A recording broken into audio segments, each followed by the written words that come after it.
Good evening and welcome to the January 8th meeting of the Livermore City Council. I now call the meeting to order. Let the roll call show that all members of the council are present and accounted for. I ask that you please rise and join me in the Pledge of Allegiance.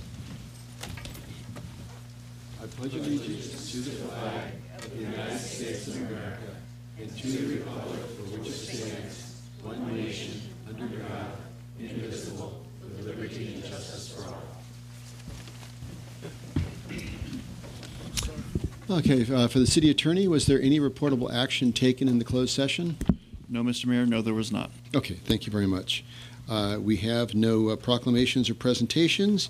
Moving on to the Citizens Forum, these are items that are not on the agenda, and the City Council can neither deliberate nor take action on anything brought up during the Citizens Forum. I ask that you keep your comments to 3 minutes or less, and we have...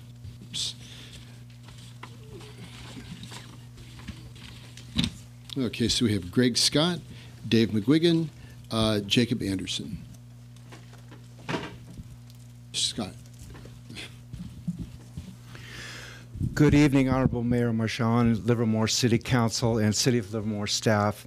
I am Greg Scott. This community and myself needs to give much appreciation to Donna and Bob McKenzie and their board for what they are doing for the homeless in this community, especially with the warming shelter they provide when they are able. It is my understanding that Donna and Bob McKenzie also provided Christmas Eve night and Christmas Day night motel rooms for 15 homeless out of their own personal finances. The McKenzies are achieving tangible relief and betterment in the lives of the homeless with a low relative amount of resources.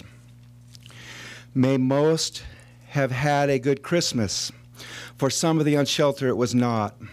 2,000 years ago, the response to a couple was, "There is no room at the inn." Today, the response to the unsheltered is much the same. Riddle me this. What have we learned in over 2,000 years? We need to take tangible steps for results in the homeless problem. California Assembly Bill 2176 provides a pathway. The city of San Jose is pursuing this via sites for tiny house shelters. It is a form of commons, as I have stated in previous Livermore City Council meetings. Other cities elsewhere have implemented such an idea, as in Austin, Texas, and Oregon cities of Portland and Eugene. Is the city of Livermore capable of doing the same before the sunset clause of AB 2176 takes effect in the year 2022? Homelessness needs to be addressed, for it is a critical factor in the resilience and quality of life in our community. If we are not building resilience, then we are building vulnerability and susceptibility. What vulnerabilities and susceptibilities are these when the community quibbles about such as the location of a downtown hotel? Where is the loo in Blacksmith Square or in the Bankhead Theater parking lot at 3 a.m.? A $555,000 consulting fee tells you no one is trying to survive in the shadows or is covered in concrete alcoves. Sanitation is not a problem until there is a hepatitis A outbreak like San Diego. We provide a loo and it becomes a mess. We do not provide a loo and we are thinking what? We have magically obviated the necessities of human physiology? To loo or not to loo is an unanswered question for a downtown Citadel hotel built upon social sand. It behooves human beings not to render fellow human beings unsheltered by structural economics, politics, and punishment for human foibles, for this weakens all individuals in a community. Yes, we can grind the homeless by economics, politics, persecution, avoidance, and neglect. However, this game of bread and circuses has little probability of making the problem satisfactorily solved. Thank you, Mr. Scott. Dave McGuigan, Jacob Anderson, Van Rainey.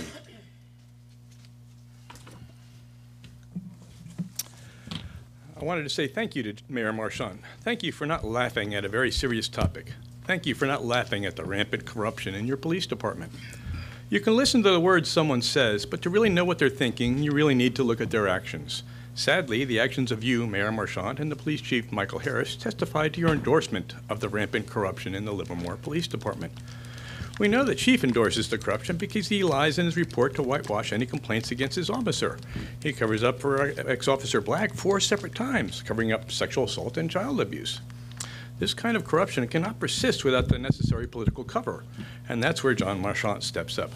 When the chief couldn't cover up the scandal that grew too broad, charges were brought.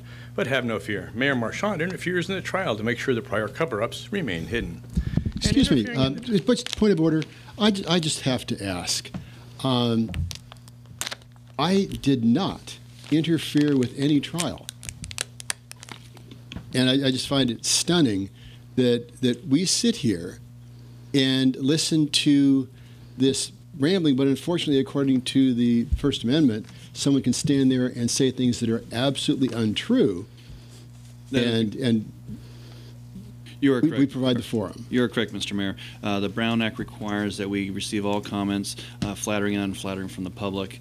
And again, this is one of the benefits of living in this community, and it's one of the detriments of living in a particular community. You have, sometimes you have to suffer the slings and arrows. So my recommendation is allow Mr. McGuigan to continue with his piece and then move on.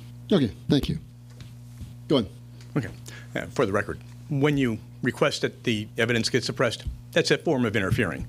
Now, it is clear that the main criteria for choosing Michael Harris as the chief floater in the cesspool of corruption that is the Livermore Police Department is his unbridled willingness to lie to cover up the illegal activities of the Livermore Police. What we didn't know until recently is that it's John Marchant sitting on his porcelain throne personally adding the material. You endorse perjury, you endorse evidence tampering, and that's just on duty. Off duty, you go all the way and endorse sexual assault and child abuse. Unless you think again about frivolously threatening me with the action of for slander, let me remind you of a few things. 1, the truth is an excellent defense. 2, any action you bring is going to bring discovery, and I'd love the opportunity to depose Officer Starr under oath. And 3, you're the one that's lied to the people of Livermore about the complaints raised against your officers. So thank you for not laughing. You can be sure that while you and your corrupt police department are a joke, unfortunately, you're the sick kind that nobody laughs at. Jacob Anderson, Morgan Wagoner, Van Rainey. Mr. Anderson. Hello. I've come here tonight to say just simply thank you. Thank you for listening to the people of Livermore. I know many of my peers can't make it to every city council meeting, but I assure you they are happy with what the council is doing. They are excited to see a dirt lot turned into a vibrant, interconnected community, and they are excited to see that the city is moving forward. And I encourage you guys to keep going. That is all. Thank you. Thank you. Morgan Wagoner, Van Rainey, Gene King. Good evening. Hi. I have been a resident of Livermore for 21 years and am now a nursing student in Oakland. I graduate in a few months, and one of our projects is to speak up at a city council meeting. So I wanted to address the increase in flu cases nationally and in California. There's been a very high increase in California specifically, decreased deaths comparatively to the last 5 years, but twice as many cases nationally for 0 to 4-year-olds and 65 and older, who are our more susceptible to the negative effects of getting the flu. And this year we have not reached our peak of flu season, so we're only expecting for it to get worse.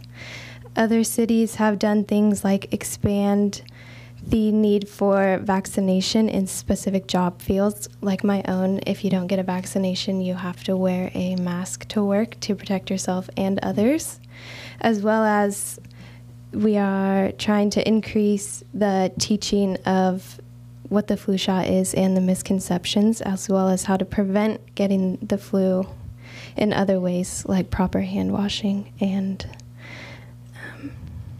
things like that. So I thank you for your time. Well, thank you, and I'm happy to say that we provide flu shots for our employees here, so the city's doing our part. Thank you for speaking.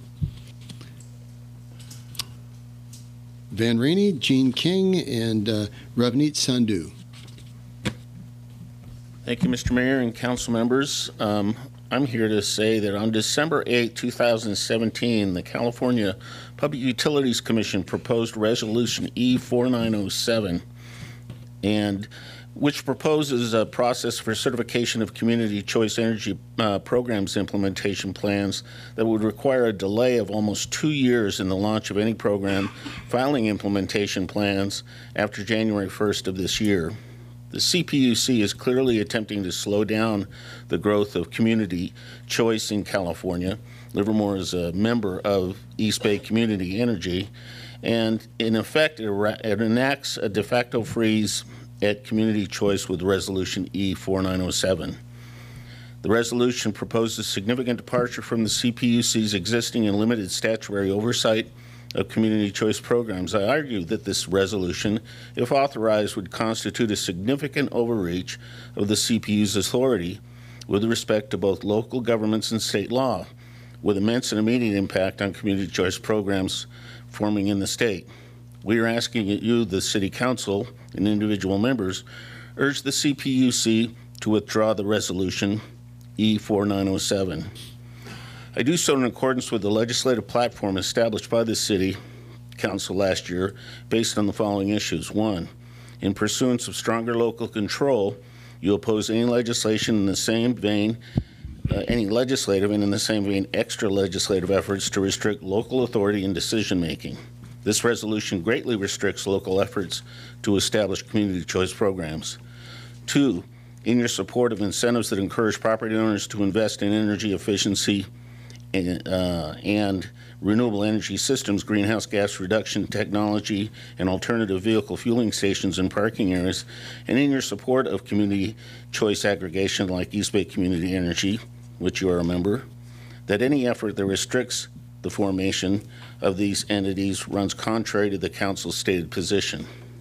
3rd, because CCAs like EBCE promote local job creation and development of local resources to serve the community, it follows that the Council propose any action that diminishes the community and economic development tools and funding to address development and revitalization needs.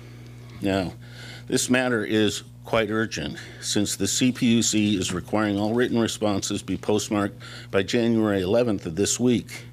We ask that you consider our request to send a letter to the CPUC and copy Senator Glazer and Assemblymember Baker asking the CPUC to retract the resolution and allow for fuller public exploration of the issues it wishes to address by the resolution.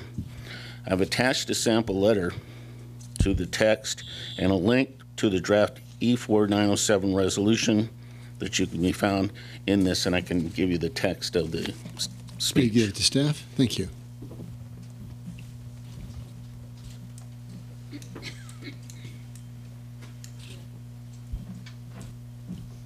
And now we have Gene King, Ravneet Sandhu, and Dick Ryan. Hi, good evening.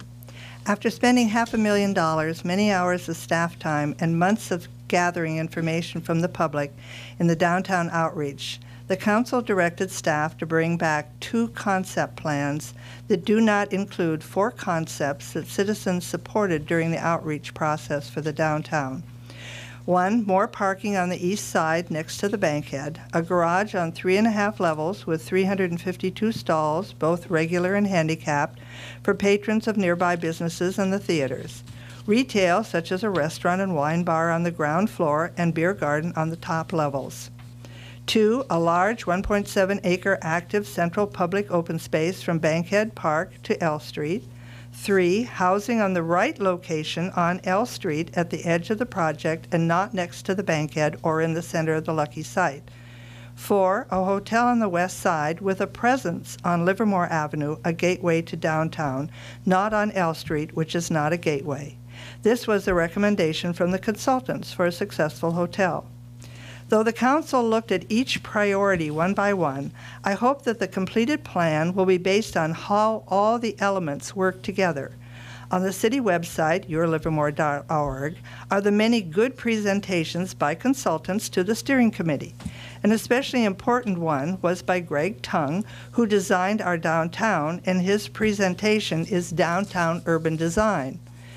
I want to emphasize the importance of the open space to our downtown and to quote a few of Mr. Tung's descriptive phrases of what a downtown open space should be. The open space is the key to downtown, the heart of the site. It complements and anchors the area, large enough to have its own identity. In the center of the Lucky site, not just on its edge next to a heavily trafficked city street, connected to the rest of downtown, easy to reach from all four sides, well-watched and peopled with surrounding retail, housing, and hotel, and activities and elements. Does not need to be a major formal civic plaza. Bankhead Theater Plaza already performs this role. Now, those were some of the little phrases that I picked out of his whole long presentation. But each time Mr. Tung picked a sample open space to show how it would work for Livermore, he always placed it in the center of the Lucky site. The outreach participants recognized these qualities and endorsed the large, active central open space from Bankhead Park to L Street to connect all of the downtown together. This is what should be included to give us the defining element to the downtown. Thank you very much. Thank you. Ravneet Sandhu, Dick Ryan, and John Stein. Ravneet Sandhu. Okay. Dick Ryan, John Stein. Good evening. I want to thank those council members that I wrote to and that responded to my emails. I really very much appreciate it. You know, it just proves again that democracy works best at the local level, and I really thank you very much for your interacting with me by email. I'd like to draw attention to your Livermore City letter, which I read tonight, and it says, revised concepts are scheduled for City Council review and design decisions in late January, and it says later in here that that's January 29th. Here we are on January 8th, and we're discussing sale, in terms of sale of property in the downtown when there's no plan. I just don't understand how it's possible to talk about terms of sale when there's no plan and to define what's for sale, what's going to be bought, what's going to be sold, what's going to be traded. It just doesn't make sense. So, I wrote, the council is meeting with the city's negotiators to give direction to them, as you state, John.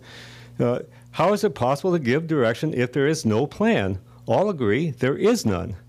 So logic says that the council will determine the plan in closed session, which is a policy, out of view of the public in order to give direction.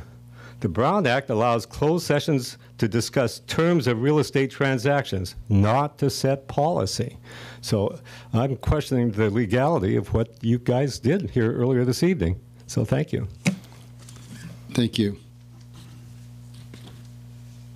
And since that question came up, I will just refer that to our city attorney. Was there anything illegal or untoward connected tonight in the closed session? No, there were several items on our agenda tonight. We have not concluded one of them. We will need to reconvene at the end of this meeting to go back in and talk about the item relative to Mr. Rakesh and Presidio. But no, the other ones were just terms and conditions to return to council. If there is any chance for success, those will return to council for a formal action to be taken by you at an open session item at a later date. And they would be an open session? Yes, sir. Okay, thank you. John Stein, Jeff Caskey, David Kent. John Stein, 1334 Cathy Court. I guess you found out the best response to any public input is thank you for your input. Thank you for your input. It takes a while, but it sinks in. On regard to the downtown, it looks like you've sort of winnowed it down. Now you only have about 7.5 pounds of stuff that you have to try and fit into a 5-pound bag. Black box theater has been added, plaza, restaurants, rooftop restaurants, cooking schools. So there's still some more winnowing to do. I mean, we have enough now for about 20 acres. Two things. One is I think it's important to look at the new tax law and find out how it affects affordable housing. It looks like it's going to be considerably more difficult to fund affordable housing outside of the city's general fund. The alternative might be something like market rate senior housing with 25 or 30% of it affordable. I think one of the things that Livermore lacks is purchase affordable housing, and I think there's a demand for it. Stony Creek in Pleasanton has shown that. There's rental units, but not purchase units. They have an advantage. They generate less traffic, less parking demand, no children to go to school. They generally have their own green space, and would probably have less impact than other forms of affordable housing downtown. The other thing is funding. One of the goals from the citizen input is that it not affect services or ability to maintain the existing infrastructure of the town. And right now it seems to some extent the tail is wagging the dog. All of the focus is on the $14 million cost of the site, whereas the improvements will probably make that a very small fraction of the total cost. I mean, you have parking structures, new streets, new storm drainage, a whole slew of costs, both to originally build it and to ongoing maintenance. I would suggest looking at a bond measure. I think that's the only way that is possible, or at least probable, to afford funding the downtown improvements. And that would mean that it has to be something that's popular enough to get 50% of the public's vote. So I would urge you to focus on that. Finally, in regard to the historical character of the community, I think the existing structures are very important. Essentially, 2 of them have disappeared from the downtown over the past year, and it's important that to ensure the success of the hospitality and services downtown, that we maintain the historical buildings and perhaps increase the protection. Thank you. Thank you, Mr. Stein. Jeff Caskey, David Kent, Evan Branning. Good evening, Mayor and Council. From the comments I've heard tonight, and also some conversations I've had with each of you, or some of you as well, seems like there's still a question as to whether the City Council set out 2 plans to be discussed, or is waiting to have 2 plans come back to be discussed. And I think it's an important question because it determines whether there's something for the public to comment on and something for us to talk about. So I wanted to bring up some comments that I found from the November 29th meeting where those of us listening thought that we heard that 2 plans came out. I will note that this is from starting at minute 242. Yes, that's 4 hours into the process. So if there's clarification needed, maybe that's part of the rationale. Mayor Marchand says, so we're going with 2 designs, and Mark Roberts responds a moment later. So the last item is to clarify for you your last steps. We had told you that if you were successful in designing a number of alternatives, we would go ahead and study them to give you a little more in detail on what that would be like. Then that analysis would look a lot like the analysis we did on the 4 alternatives. He goes on and talks a bit about the staging and how these might be built. I'm back to quoting, how these might be built over time, especially if they involved a considerable public investment in parking structures or streets or utilities or other things. Assuming that the council does wish to have these 2 alternatives that you have designed for us to be analyzed using that criteria, I'm assuming your general direction is both of them should try to be optimized to make both as efficient as they can possibly be with public funds, both for capital and operational funds as we move forward. I think the plans are there. The plans are out. The plans have been submitted, and they've gone to council, or they've gone to staff. And I think that it's wildly appropriate that the public gets to comment on them and talk about the plans that are there. Obviously, they will also be refined, and I expect that we will see that back, and that was also part of the direction that refinement will come back. If that was not the intent of council, then that would be a good thing to clarify as well. But there are plans out there. We hope to comment on them, and I hope that council is listening. Thank you. Thank you, Mr. Caskey. I have a question yes. for city staff. Did council pick 2 plans and then direct you to analyze those plans? Or did we pick concepts and ask you to develop 2 plans from those, consistent with those concepts, and then return to us? And the second question is, are the plans which will be coming to us, are they actually final at this point? Okay, so the council gave direction on a number of elements, and that went into ultimately what will be the 2 plans that return to you. And in fact, you left it up to staff to actually assemble all of those elements and to try and optimize and make the overall whole work between all of the various direction. You gave us direction in a whole number of different areas. So essentially what staff is in the process now is actually creating the 2 plans and then analyzing those. Those will return to you on the 29th of January. At that particular time, you'll let us know a couple of things. One, did we interpret your direction correctly? Are there changes or amendments that you want to any of those features? Do you want them reorganized in any way? Because I think it's easy to certainly understand the components, but once you see a completed plan and the public has a chance to essentially provide feedback on that, we'd expect you to provide direction after that fact. So as of this point, those are not final. We are in the process of actually developing, completing those, and then doing the analysis on that, and that'll be actually what's in the packet for your meeting on the 29th. Okay, thank you. One more shout out for Ravneet Sandhu. Going once, twice. Ravneet Sandhu. Okay, David Kent, Evan Branning. Mr. Kent.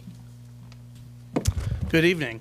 I also received in my mailbox this update of the downtown plan from the city. I'd like to thank you for that. And unlike the previous speaker's comments, I think it really does fairly encapsulate what has been deliberated on and what has been decided so far as it relates to downtown.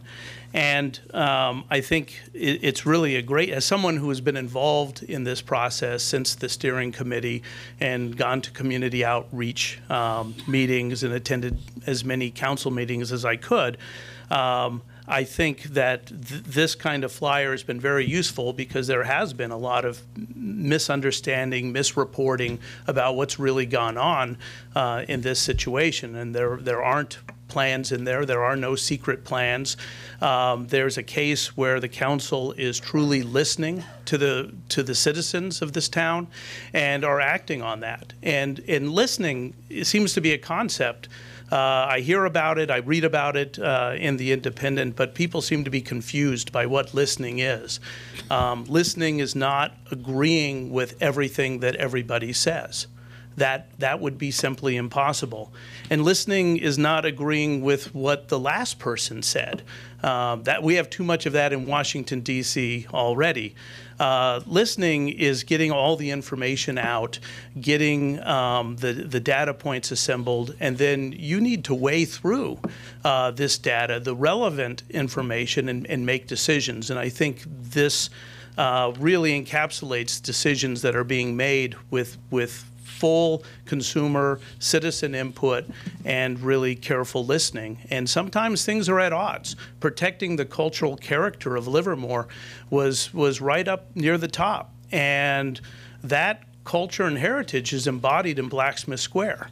So when the community overwhelmingly wants to protect Blacksmith Square, if you're going to build a hotel to the east or the west of it, you have to move it. You can't build it directly on top of it. And I think the kind of decisions made show that you were listening carefully. Same thing with the Stockman Plaza deal. There were a lot of people who said, look, we support affordable housing. We just don't want it right in the core of the downtown.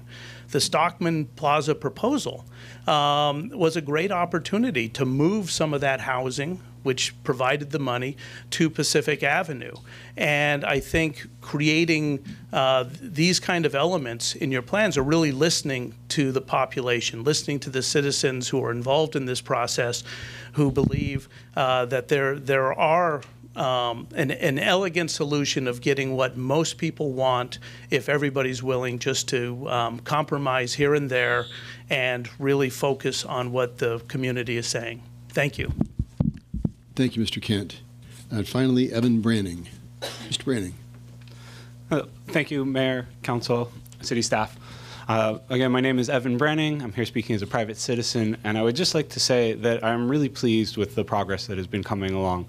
This has been a far more peaceful meeting than some of the more recent ones, and it does seem that the city is starting to come together. I've heard a lot of talking from the independent, other people saying that this is ripping us apart, that people aren't listening to each other, that people aren't feeling heard right now. And I really do think that where we are and where we're going is the City Council has been doing an excellent job of listening to the people, finding compromise, and meeting to a plan where everyone gets 90% of what they want. Unfortunately, in a plan this complex with this many moving parts, no one will get 100% of what they want. And when the plans come out, I think that will be true. However, if we can all agree on the fact that 90% of a plan that gets built is better than a 100% perfect plan that never gets built, I think we'll see a much more vibrant, much more beautiful downtown. Everything I've heard and everything I've seen really shows a city council that is working with the community, working with citizens, working to listen to as many stakeholders as possible. And I want to say that not only do I appreciate that, but others in my age who are not able to come out as frequently or see that appreciate that as well. And our priority is simply to see a project that is built, that is beautiful, that is accessible, and that is going to make a vibrant downtown that is the envy of every community out there. Thank you. Thank you, Mr. Branning. Well, great, thank you. Okay, hand that in. We have, and just under the wire.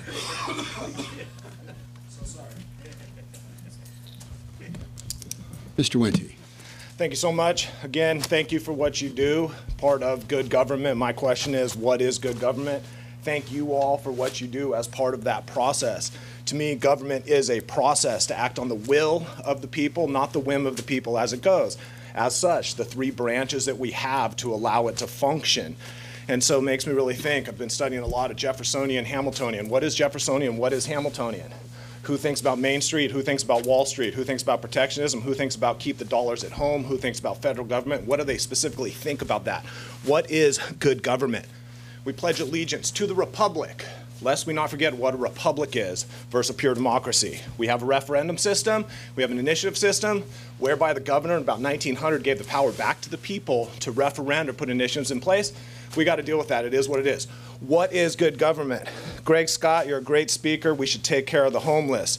Mr. Wiggins, I don't know that situation at all. Jacob Anderson, thank you. Vibrant, interconnected, keep it going.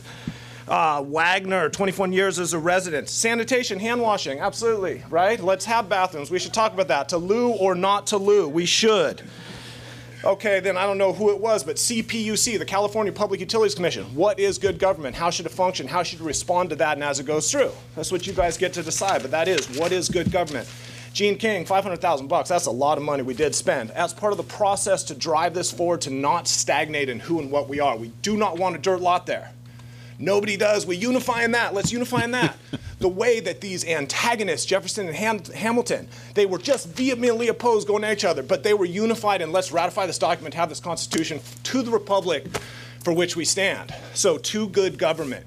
Coincidentally, Jefferson and Hamilton, they started their own newspaper, started printing, and they just spewed venom at each other. And they wrote under pseudonyms of like Brutus and Cassius and different players from antiquity. So be it. May truth stand higher. May we speak our own truth. May we acknowledge we don't have our own truth, that we have differences in opinion of what we believe in. But may we not stagnate. May we think, what is good government? It is a process that moves forward. Dick Ryan, thank you for your response. Local level. Happens to be Jeffersonian, if we're talking Jeffersonian versus Hamiltonian. Keep it local, absolutely. Keep it going. Mr. Stein, thank you for your input. They have winnowed. We got to get 2.5 more pounds out to get into that 5-pound bag. That's the process, right? That's what y'all are doing, trying to do. You've got so much stuff spewing at you. How the hell you come back to? I don't know. Godspeed, it's a process. It's good government. It's what you do, and I thank you for what you do. I got to get going. Caskey, 4 alternatives, optimized and efficient from a money standpoint. Absolutely. Public, we want it there. It's got to be out in the open when you get to them. David Kent, it is about the process. Encapsulate as many things as we can from each individual. Evan, process, process, process. No one's going to get 100%. That's a unicorn. 90%, that is aggressive, but let's go as high as we can for as many people as possible. Please, may the process continue. The process of good government. You are the process of good government. You are the process of good government. Sorry for too much time. Yeah, thank you, Mr. Wente. And I do like the will of the people versus the whim of the people. I'm going to keep that one. Wow. Thank you for that. And we are moving on to the consent calendar. The consent calendar are typically routine items which are passed usually with a single motion. Is there anyone that wishes to pull any item for comment, or do I have any speaker cards? No, no cards? I can have one poll. Is that you? Okay. Vice Mayor Warner? Oh, just a comment on the minutes from the 27th. I just want to point out that the consensus, as I recall, was unanimous. So we could add that word. Any other corrections or comments? I'll move approval. Okay. Is there a second? I'll second. Moved by Councilmember Spadowski, seconded by Councilmember Coomber. Any discussion on the motion? All in favor? Say aye. Aye. Any opposed or abstain? It passes unanimously. Public hearings, we have none. Matters for consideration. Hazard mitigation plan. But there's someone I haven't seen at the staff table in a while. You want one? Susan Frost. These are cherry and Pamela Lung and Steve Riley.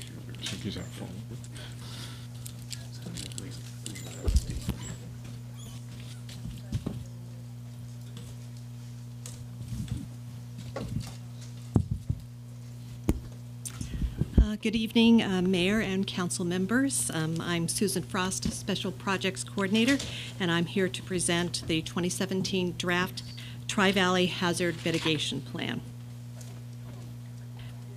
The draft plan was developed in response to the Federal Disaster Management Act of 2000, which requires state and local governments to develop hazard mitigations as conditions for federal disaster grant assistance.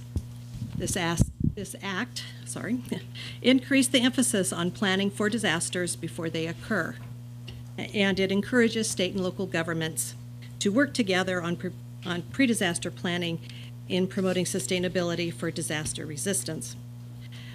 The preparation of local hazard mitigation plans. Quicker. Yeah. Is prepared under the Federal Emergency Management Agency, or FEMA. Mitigation, so what is mitigation? Mitigation is aimed at addressing the problems before they occur, but is informed by what is learned from our response and recovery from previous disasters.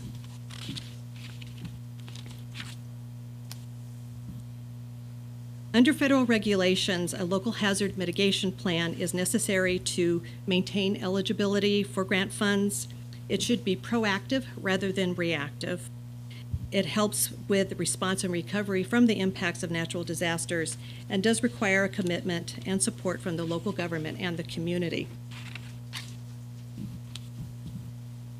There are a number of requirements for these plans, which include such things as community engagement, assessment of the risk of natural hazards in the planning area, and to identify and prioritize actions to address the impacts of the natural hazards. FEMA prefers a multi-jurisdictional approach to the preparation of local hazard mitigation plans. All of the partners must, among other actions, participate in the process, perform a capability assessment, and identify and prioritize the jurisdiction's specific actions. So for the Tri-Valley Hazard Mitigation Plan includes the cities of Livermore, Dublin, and Pleasanton, and that portion of the Dublin-San Ramon Services District within Alameda County. So the planning process. Starting in March of 2017, the partnership was established among the 3 cities and the Dublin-San Ramon Services District. A steering committee was formed with the planning partners and include other interested agencies such as the school districts and the Lawrence Livermore National Lab. The steering committee, which met monthly between March and November, was tasked with, had several tasks to complete, and that including assessing the risks from the hazards of concern, engaging the public, developing and confirming goals, objectives, and actions for the Tri-Valley as a whole, and identify a planned maintenance strategy. So the draft plan was released for public review on December 12th. Volume 1, which applies to all of the planning partners, provides a profile for the Tri-Valley. This includes a risk assessment for natural hazards, and that includes dam failure, drought, earthquake, flood, landslide, severe weather, and wildfire.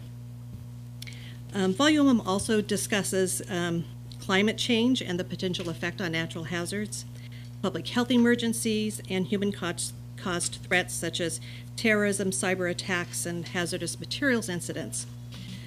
These types of hazards are generally considered man-made rather than natural and are better addressed through other plans and programs. Volume 2 of the plan includes the annexes for each jurisdiction, and Livermore's annex is attached to the staff report. So this is the city's hazard risk rating. Now, the risk rating is based on an assessment of the potential impact a natural hazard could have on the community. First consideration is the impacts on people, the number of people that within the community that could be affected by a particular hazard. Next is the impact to property, and that would be the number and value of buildings and structures that could be affected. And finally, the impact to the economy, which is based on the loss of property and its potential to impact the local economy. While floods and drought may be more probable in this area, earthquake is rated highest, as it could affect the entire community and affect a large number of buildings and structures.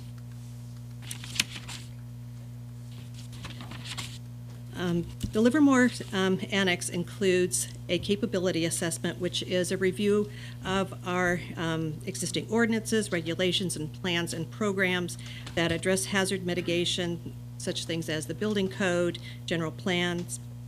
It includes a review of the status of the previous plan and what we accomplished. It also looks at other city plans that address hazard mitigation, such as the CIP, the general plan, storm management plan. And it includes an identification of mitigation actions for the 5-year planning period.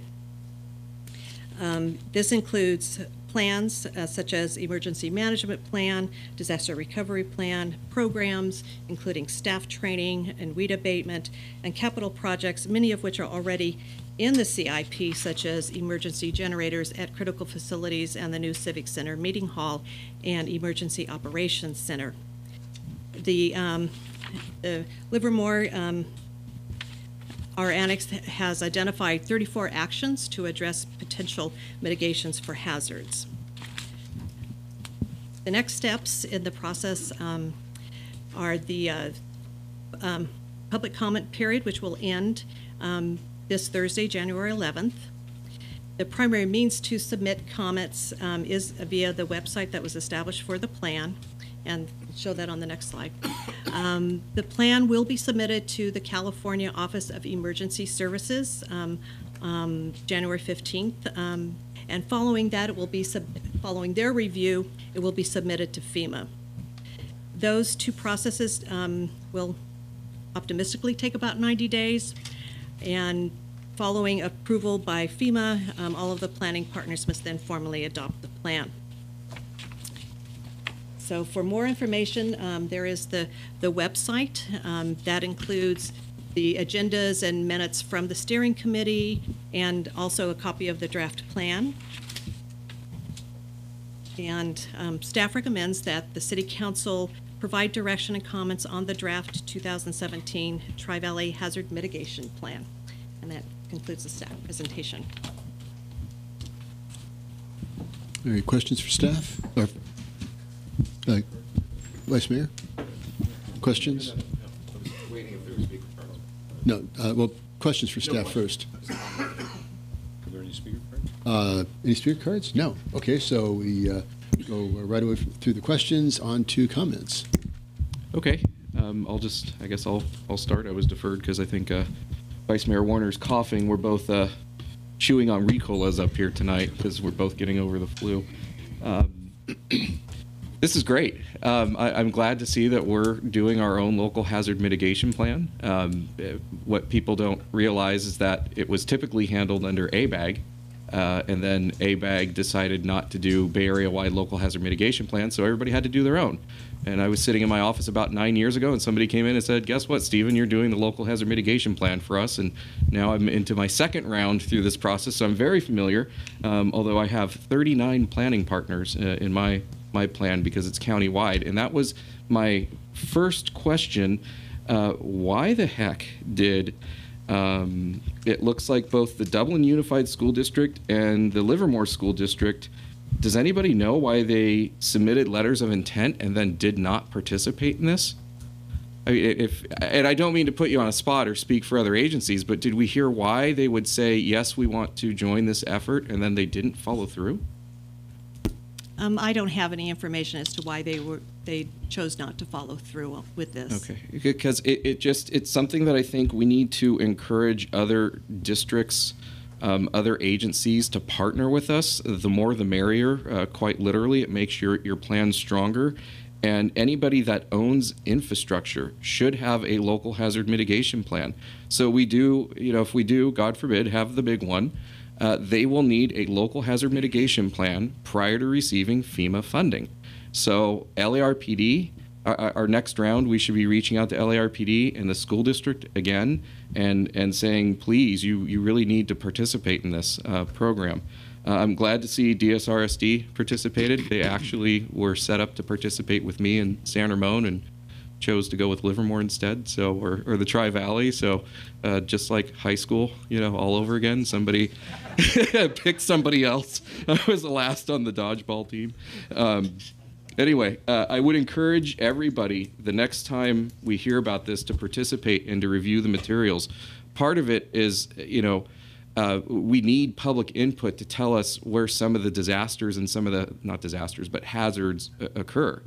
Through the public process, I've heard stories of people saying, hey, this floods out every year, and cities had no idea. Certain areas flooded. So I would encourage that public participation. Also, you can find some interesting little tidbits in the reports. On page 83, listed here on the back in 1994, Livermore had a tornado. We actually had a disaster, not declared, but I mean it was significant enough to record that we had a tornado here. Also on that same page, I'm surprised to see that our flood damage cost is now up to $11 million. Is that's correct? That's not a typo. Almost $12 million on the flood damage. I know the last time we spoke to that, it was around 5 or 6 million. I guess it just keeps. We keep discovering more and more damage or more mitigation measures that we need. Is that's okay? Let's see. Keep going here.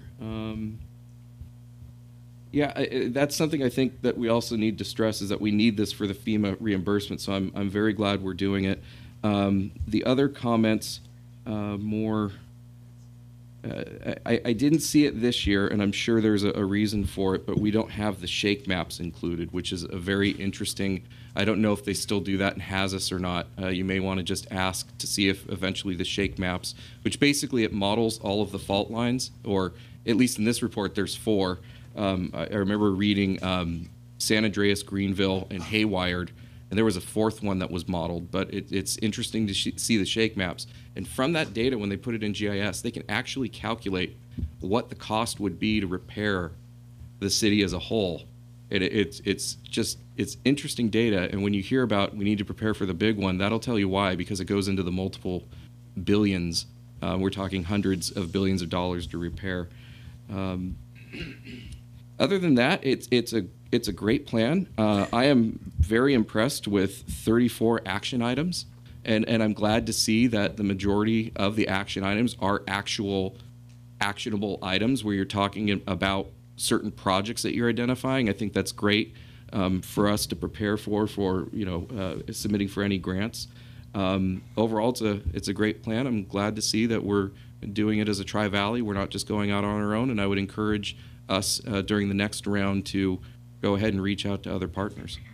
So I hope you're having as much fun as I've had with this sort of thing. I mean, it's kind of, I always talk about kind of nerding out on local government. It's just one of those issues that, originally I was kind of like, what is local hazard mitigation planning? And then you sit in a room with, some of the disaster, workers and some of the experts. I do know, I've worked with Tetra Tech before, and they're great at explaining everything and telling you the reason why we're doing this, and just being prepared and making sure that we're mitigating as much as we can pre-disaster. I do have to say one thing. I am a little, it hasn't been, FEMA, the grant opportunities aren't as abundant as they used to be. In the past, FEMA would actually help fund EOCs. So, 7 years ago, I would have been screaming, we need to apply for grants for the new community meeting facility because FEMA might be able to fund a big chunk of that. But they're starting to kind of really withhold some of that funding, and I think that's a shame because communities really do need help with EOCs and some of the major projects. But well, especially since this building is leaking now. I've got a little puddle of water. For those of you that don't know, we walked in, there was a roof leak right over the mayor's spot. There's a plastic bag up there. So if we can make this meeting go another couple hours, we have a good chance of seeing the water just fall down all at once. Just like the slime on I'm going to keep going about local hazard mitigation for another hour. I know Mark's head's about to hit the table, but with that, I'll stop. Yeah, I thought you were moving. Great job. I thought you were moving away because I was ill, and that's the water. Yeah, it's a puddle of water here. So, or that you had an accident there or something. But so I would second the. I've got mine. Yeah, we would second the comments on a great good work here, and I'm not going to get into the quite the level of detail of the review of it, but I will say that I'm just looking at the hazard risk rating. And I know it's, as you said, it's the impact times the probability, right? I mean, that's kind of what it is, right? So and I've been here a long time, 41 years, and maybe that's dangerous to kind of do that, but do it on your own experience, but just for earthquake for sure, okay? I'm just surprised at the order and relative and the actual magnitude of these things, because we had one tornado a long time ago, and I don't think it did much of anything, right? But earthquakes, and I've been in major earthquakes at the lab and seen it even a 5 do stuff, and the Hayward fault and everything. So I'm just thinking the earthquake is way beyond any of these other things, and so I'm surprised that it's almost equal. Then the other, landslide and drought, we just went through a drought, and that had potential for major things, and, we don't get much landslide. And then it was just mentioned, we've got major damage from a flood, and we could go there again. So I'm just surprised. And then the last comment that I'll make is we got dam failure at the end. And just think of the people who said, oh, the spillway's okay up there, right? So I'm just nervous on that sense that I don't know. And so I'm just looking at these things and saying, I'm just surprised at the relative ranking. And I don't know what the chance or, how to actually think about it or review it. But am I the only one who's looking at this table and saying, does that really match one's intuition? Well, to that point, I wildfire. You didn't mention wildfire, but given the wildfires that we've had recently, that was one that caught my attention, I guess. But I don't know what else. I mean, you got to rank them somehow, and it's not completely unreasonable, I don't think. I did want to congratulate again, like my colleagues. What a nice job it is. I did have one little small question: is what feedback have you gotten from the website, from the public?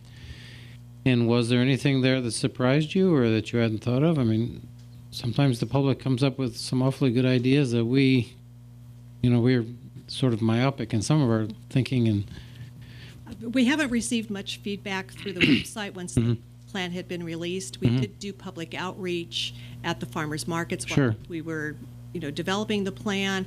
There was an online survey. We had over 400 respondents to that. So people are aware of the potential for hazards in the community and the necessity to be prepared for those disasters.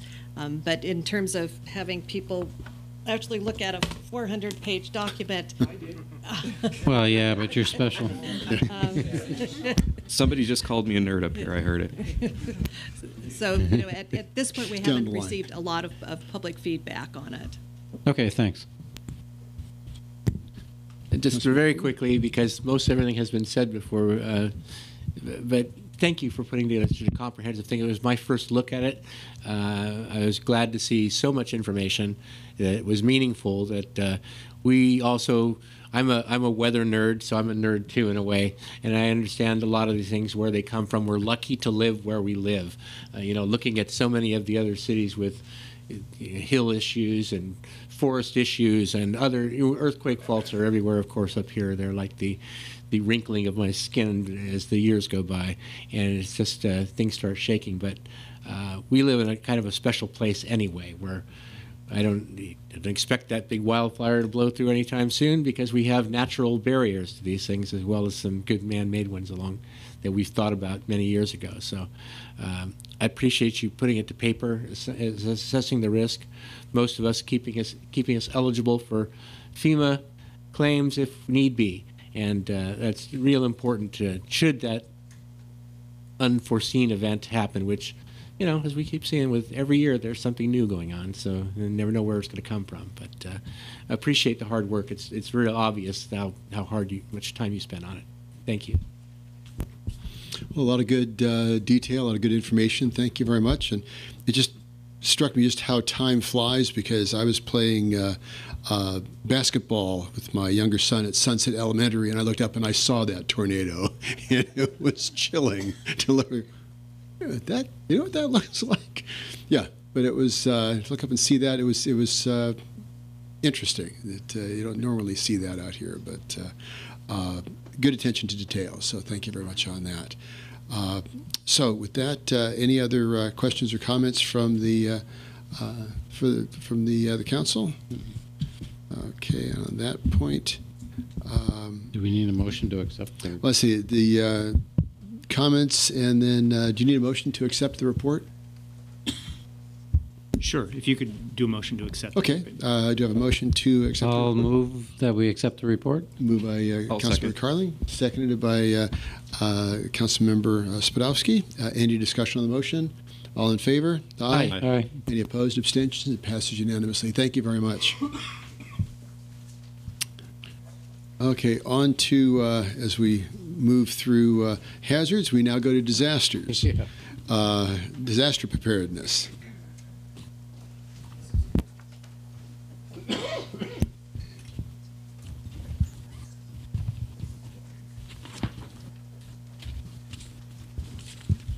And Mr. Cole.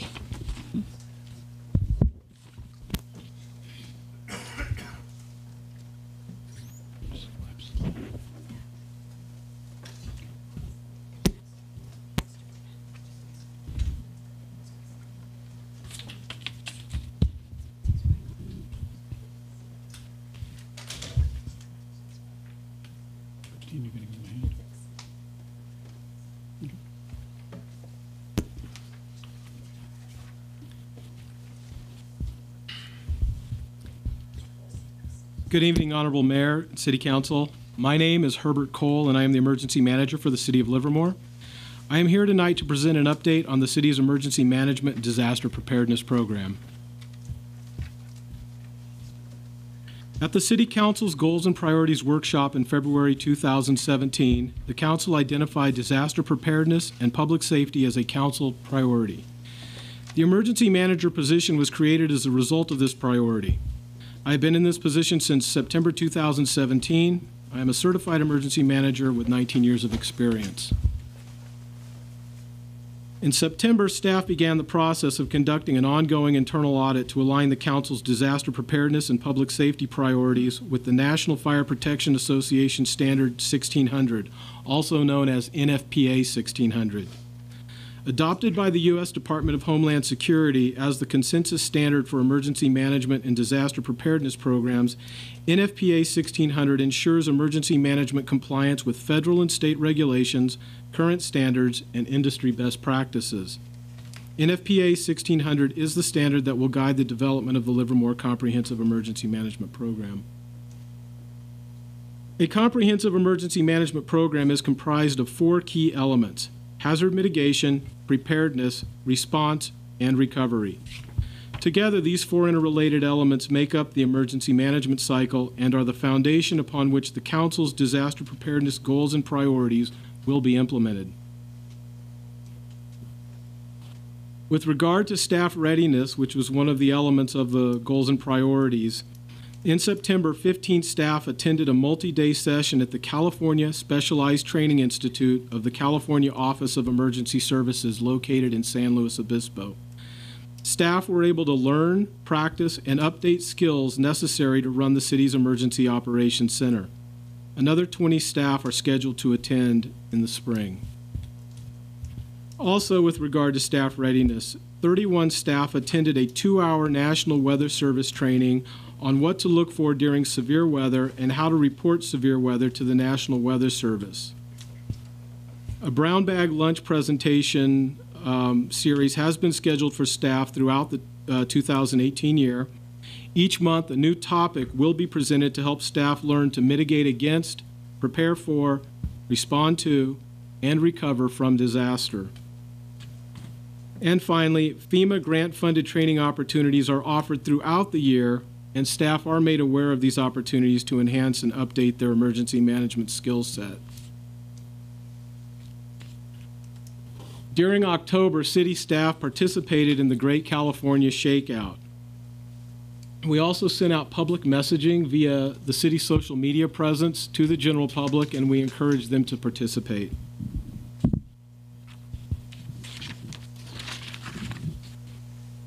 As part of the Great California Shakeout, Livermore held an operational readiness tabletop exercise for Emergency Operations Center staff.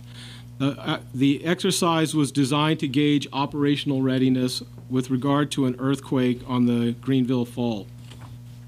The exercise was conducted under the Homeland Security Exercise and Evaluation Program guidelines and produced important after-action takeaways that will be instrumental in the further development of the city's emergency management program. With regard to community readiness, on December 6, 2017, the City of Livermore was certified by the National Weather Service as a storm-ready community. The Storm Ready program is a community program that encourages government entities to prepare for severe weather. The program, sponsored by the National Weather Service, issues recognition to communities across the country that demonstrate severe weather readiness. Livermore is the first and only government agency in Alameda County to have obtained this recognition.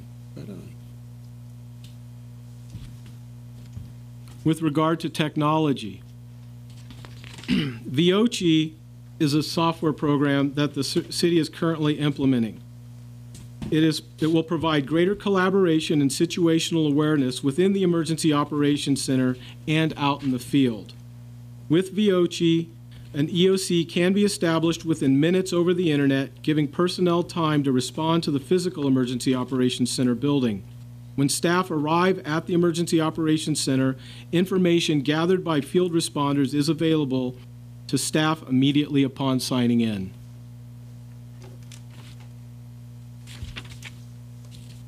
Continuing with technology, staff is currently meeting to develop a crisis communications plan that will coordinate mass notification and public messaging during a disaster. The plan should be completed by fall of 2018.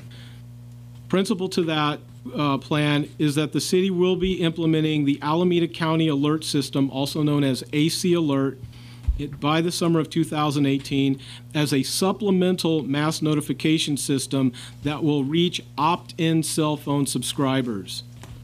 Once the AC Alert system is implemented, the city will pursue Department of Homeland Security alerting authority so that we can send wireless emergency alerts to all cell phones in our area, not just opt-in subscribers.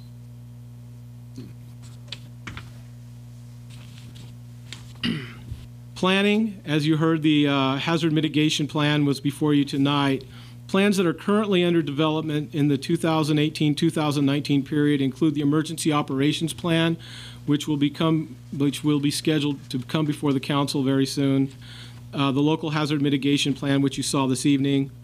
The mass care and shelter plan, which will probably come before you in the spring of 2019. A debris management plan, which a request for a proposal is currently out. We estimate that plan to be completed in the fall of 2018. Crisis communications plan, which was previously mentioned, estimated completion date fall of 2018. Severe weather plan was completed in December of 2017 as part of our certification with the National Weather Service. And finally, the Emergency Operations Center Standard Operating Procedures Update. This is ongoing and will coincide with the new Emergency Operations Center. With regard to community readiness and preparedness, the city continues to offer CERT training 2 times a year through the Livermore Pleasanton Fire Department. We continue to have a strong amateur radio presence, which is handled through the Livermore Pleasanton Fire Department. We will be offering National Weather Service Storm Spotter training next year, open to the entire public. This year it was strictly for the staff, but we will be opening up next year for the general public. We have quarterly preparedness presentations at the library scheduled. Beginning in March, we have March 15th, June 8th, September 20th, and November 9th. And these will be open to the general public, and we will be going over a number of different things that they can do to prepare at home and work. We continue with our social media engagement. Anytime the National Weather Service issues a severe weather warning or an alert or something of that nature, we do go ahead and post that on our social media presence. And we are looking to engage in public events over the next year. 2 of the items that we are currently looking at are the Farmers Market and the Livermore Wine Country Downtown Street Festival to engage citizens and get them prepared and start thinking about preparing. The development and maintenance of a comprehensive emergency management program is a dynamic and complex process with many interrelated activities. As noted in this presentation, staff is making progress in a number of areas and will return to council with another update later this year. That concludes my presentation. Okay, questions? Vice Mayor Warner. Well, not so much a question, but I just want to say I'm really impressed, and I feel a lot better than I did a year or so ago when we had a room that we called it, but we had nothing. So this is making me feel really good that we're on the right path. So I wanted to thank you for that, and you just exude the professionalism that we need here. So it's really good. On the one thing I just would want to comment on the alert notification to all cell phones, not just the ones, because that's one of the things that I was concerned about, because you hear what happened in San Jose and that flooding went through there and people just didn't have a way to contact. So I'm getting the impression that we're trying to learn the lessons there, and I'm just wondering, as you get further and further into it, what more might we need to do besides the cell phones, and is that really sufficient? Is there something else? I mean, do we need even, I don't know what else, but what is it, in some places in Hawaii they're even retesting their sirens and stuff, and then we've got this thing on the the VOC software over the internet, and we have the backup should the internet go down? That's part of the training that they take at CSTI, how to work with paper. So, okay, so I'm thinking this is really, really great progress, so thank you. The questions, Councilmember Carling? Yeah, I agree with Vice Mayor. It's great progress. On your emergency management cycle, Councilmember Carling? but I don't see anywhere where you... Councilmember Carling, is your mic on? Sorry, thank you. So I was reminded to turn on my microphone. So thank you again for the work. I agree with the Vice Mayor. On your emergency management cycle, I don't see anywhere where you might want to analyze, the response and recovery after an event. And where would you include that on your cycle? Because when I worked at the lab, that was one of the things that was clear to us, is that you had to do an analysis after the event. So after the event, we do what's called a hot wash, and at the hot wash, we gather all of the information, what worked, what didn't, and from that, we go ahead and conduct that analysis, and we create what's called an after-action report and an after-action improvement plan. And then that basically moves forward through the cycle, as you were indicating at the lab. So it just keeps that process going. We implement what we learned through the analysis. When the event happens next, hopefully we've implemented those things that we learned, and we learn new things, and we just keep going around and around. Okay, great. Thank you. Councilmember Cooper? Is the VOC operational, or when will it be operational? Do we know how long that will take? The contract was just signed and delivered, and so it should be up and running here within the next month. Okay, cool. Yeah, I paused. I thought it was something I was going to have to take home and show my dogs, and I wasn't quite sure where that was going. But and any idea on where I might find the dates of the National Weather Service's Storm Spotters classes? I'd love something like that. So we will be offering it here again. I need to coordinate with the National Weather Service. It usually takes 6 months to get them scheduled. I've already actually put the request in for next fall. Okay, so no dates. No dates at this time. After the summer. Good. I'm a backpacker, and you get above 10,000 feet, and you got to develop a talent at spotting things moving in at you. So it'd be fun to get their view of it. I'm looking forward to it. Yes, we do. Okay, yeah. Questions? Didn't have any questions other than, can we use iPause to send out downtown updates?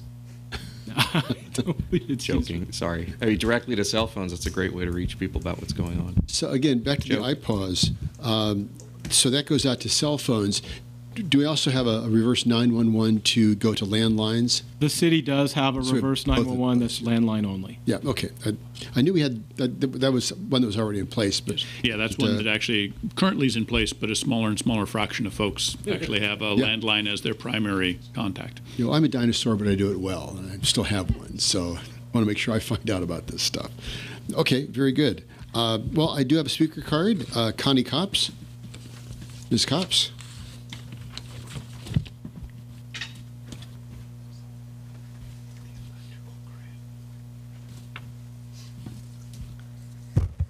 So on page 94 and 95, thank you for allowing me to speak. I'm Connie Copps on Tulip Way.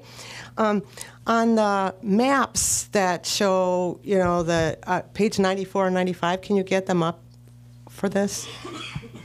Pardon? Those are actually related to the last item, not this current item? No, it's on 602 in your book, so it should be there. And they do intertwine. On page 94 and 95, there are maps that show the sphere of influence on the Springtown area. You've got some open space there. You've got the golf course. Icons, whether it's from this one or that one, but it is listed in the book on 602. I should have spoke at 601 on this because they do kind of, it's the same concern that I have. The 580 icon really covers up a lot of that area, and the items that are listed on the map, the legend, they're huge and they're vague. I think that, professionally, this map is really sad. When you zoom in on it, it doesn't show a lot. The other question somebody had was electrical grid concerning this, and you want to look at that as well. But I think maybe the reason LARPD and the school aren't on board yet is maybe because our records on what we're responsible for in that area, what the terms and conditions were for annexation, have not been clarified. And you're pushing a lot of progress in that area with, LARPD and the parks, trying to give you a conceptual plan for that area. But the problem is, even since 2003, 2004, questions have been asked, about, our obligations to that area, what they are. And when you focus on a small area of that area, so you're looking basically pretty much half that area is the golf course, well, I don't want to go there right now and the other half is probably the other 9 holes of that golf course. Now, there were terms and conditions with the acquisition of that land and how it changed, and I really think it's not right to list, there's you've got an icon of Big 580 going over a lot of street area there, and it's got the government icon as well over that. Now, there's a lot of area under that you cannot zoom in on, and there's a lot of area on that it's not specifically listed. Is it the library? Is it the housing? That needs to be clarified before this map is even city worthy to put to FEMA. I think you really got to work on that, and I thank you for addressing that. Thank you. Okay, thank you. I'm going to close the public comment period. Any further comments on the item? Sure. Just echoing what was said earlier, it's perfect. It's just what we need. I think you're going a little bit above and beyond what my expectations are. Not just a little bit, I should say, because I always feel that there isn't really above and beyond with emergency preparedness. As much as you can do is great, but I'm very happy. I'm glad we included this as a goal. Because the status that we were in prior to just you being on board in September, I think you've made a huge difference so far. It's also about, what we're doing is preparing, and you could talk about public safety and lives, and that's exactly what we're doing, is that we're trying to prepare ourselves to deal with things here. It's also making sure that we have everything aligned after the disaster to make sure that we can be in the best position to be reimbursed. And misfiled paperwork here or there, next thing you know, you're not getting reimbursed for the disaster, and it's a really big deal. So it's just this comprehensive public safety and the reimbursement and preparing ourselves. I'm really glad that we're headed down this path. So thank you, and thank all the staff. A few days in San Luis Obispo. I know some people, but isn't that at a former Army barracks? So it's not like you're being put up at the Hilton and you're sitting there at a conference. I mean, you're actually working. You're doing something. You're going through the exercises. So I just love how we're down this very constructive path to improving ourselves. So thank you. Any other comments? Again, this is if you fail to prepare, you prepare to fail. And you have to practice. You've got to continue to refine, and then, as you pointed out, go back and figure out what worked, what didn't work. So I applaud the effort here and look forward to when we actually. It's still raining in here. When we can actually be in a real EOC and continue to start preparing as best we can, because it's not a matter of if, it's a matter of when. So thank you very much. This is very exciting stuff. So with that, do we have a motion to accept the report? I'll second. Moved by the Vice Mayor, seconded by Councilmember Coomber. Any discussion on the motion? All in favor? Aye. Aye. Aye. Any Aye. abstentions? Passed unanimously. Thank you very much. On to the Asset Management Program update. Mr. Smith and Mr. Greenwood.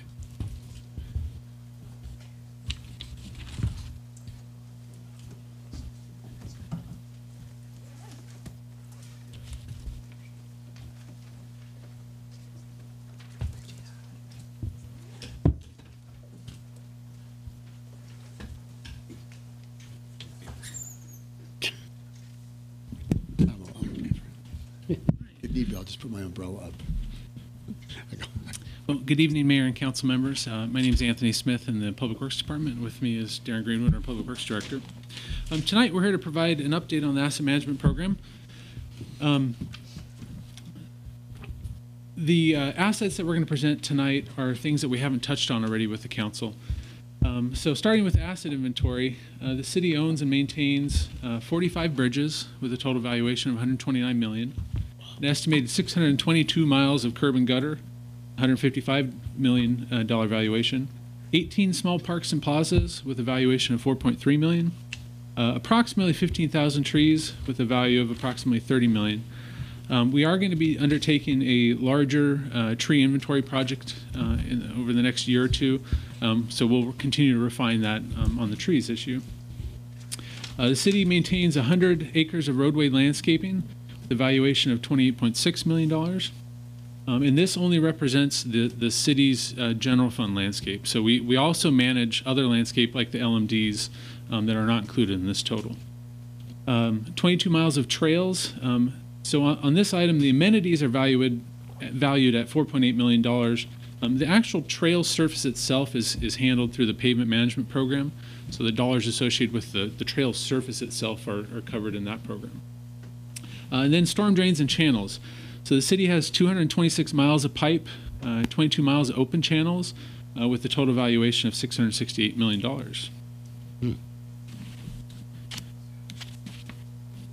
So just a quick reminder, the asset management program is using the concept of asset risk to prioritize the assets. So the first component of that asset risk is a consequence of failure. It's essentially the impact of failure. So when an asset fails, what kind of impact does it have on the community or the delivery of that service? Tonight, I'll be presenting several of these systems that use a two-tier consequence of failure system. And that first tier, or the top tier, is for the most part, the location. So an example might be, we might have a system where each park will have a priority, and then the second tier would be the components, so the pieces inside that park. So the backflow device, irrigation controller, things like that. The second component of asset risk is the probability of failure. This could also be looked at the timing to failure, or how likely is it that the asset is going to fail. Another way of looking at it would be where is it in its expected lifespan. So for bridges, the top level of the prioritization method focuses on those bridges that have the most traffic at the high end, and those bridges with the least traffic at the bottom. So that bottom one, the trail bridges with adjacent redundancy, so those would be non-vehicular bridges that have another bridge, perhaps a vehicular bridge nearby, where it's nice to have it, but it may not be integral to the trail system. For curb and gutter, the prioritization method on the high end are going to be the things that are most likely to have impacts on the public. So places where it might prevent people from using the sidewalk, where it might lead to property damage, or where it might have an impact on a high amount of vehicular traffic. And as we go down through the different steps in the system, then we get down to places where it's less likely to have an impact on the public should it fail. For parks and plazas, the proposal focuses on the high usage and high visibility parks in the high category. And then as the visibility and usage drops off, then the consequence also drops off. So you'll notice that most of all the downtown parks are in the high or the medium category, and then those parks that tend to get a lot of usage are also in that high category. I do want to note that, of course, all the large parks are managed by LARPD, so they're not on here. Roadway landscaped areas, these are the things that are landscaped usually in the medians of the roads or the backing lots, which are behind the sidewalks. Again, the numbers presented tonight don't include the LMDs. We will be going through that exercise with the LMDs to come up with an asset management program as well in the future. The idea here is that the highly visible landscaped areas are going to be higher in the consequence of failure. The lower visibility would be in the low end. The trail amenities. So this one is more of a single tier for the consequence of failure. So you'll notice that things that are related to safety, railing, backflow devices, similar things are going to be high on the list. Things that are nice but maybe not essential to the safety of the public are going to be on the lower end of the list. For storm drains and channels, the rationale here is that the high end of the consequence of failure ratings are going to be those pieces of pipe or those devices that are going to have wide-ranging impacts. So the larger the pipe gets, the more area of town would flow through that, and therefore a failure of that pipe would have a large impact. As we get down to the smaller pipes, the failures would have more of a localized or a smaller area of impact. The natural channels that the city has, we don't have dollars included in this right now. Those are, the whole program is really focused on the things that need to have replacement. But of course, the natural channels have work that need to be done on them, and some of them have been storing up work for several years. So we do anticipate that as we continue to develop the program, that those numbers will start coming along with that. So this is a summary of all the fiscal information presented both tonight and at previous items regarding the asset management program. So I just want to walk through these columns real quick. There's a lot of stuff up there. The one-time replacement cost, that could also be thought of as the valuation. That's essentially the cost to go and replace all of the assets once. So while in the overall scheme, maybe not a super important number, it is a good illustration of how much of that asset we have. The next column is the existing annual R&R budget. So that's the rehab and replacement. So that's essentially the core of what the asset management program is looking at rehabbing and replacing those assets. That's our current expenditures. The next column is high risk only. So this is an annual average that represents only the high risk assets. So on the consequence of failure ratings, it's those high and very high. So while that number is maybe not too far off from where we're currently at, that's only a subset of all of the assets. And then of course the full service represents basically a scheduled replacement for all of the assets in that asset class. So the council essentially, when we started this process, you know, at some point was sort of looking for these very fundamental numbers there. And so the ones that, of course, catch your city manager's attention are the ones in red at the bottom of that slide. And essentially those are the ones that represent the spending that is not going on an annual basis that we would need to keep these assets held at either just the high-risk areas being addressed or the overall comprehensive program being addressed. And just for those who don't keep these numbers in their head all the time, like some of your staff does, your overall general fund, 100% of it, all of it, is just over $100 million a year. So if you sort of look at the box there at the bottom that says you need to spend almost $30 million annually additionally, the first conclusion that I think all of us would come to is that's not possible given the current configuration. So something's going to ultimately have to change. So there's several things that your staff will be doing in the next steps to address that, and then ultimately there'll be the heavy lifting, the hard steps will be left to you as policymakers on that. So some of the things that we're going to be doing is taking a look at going back through each of the asset classes and beginning the process of acknowledging that not every single asset class, even though there's a risk of total failure of that asset, in some circumstances we may bring you a pallet back that recommends, okay, on this class of asset we're actually going to run to fail.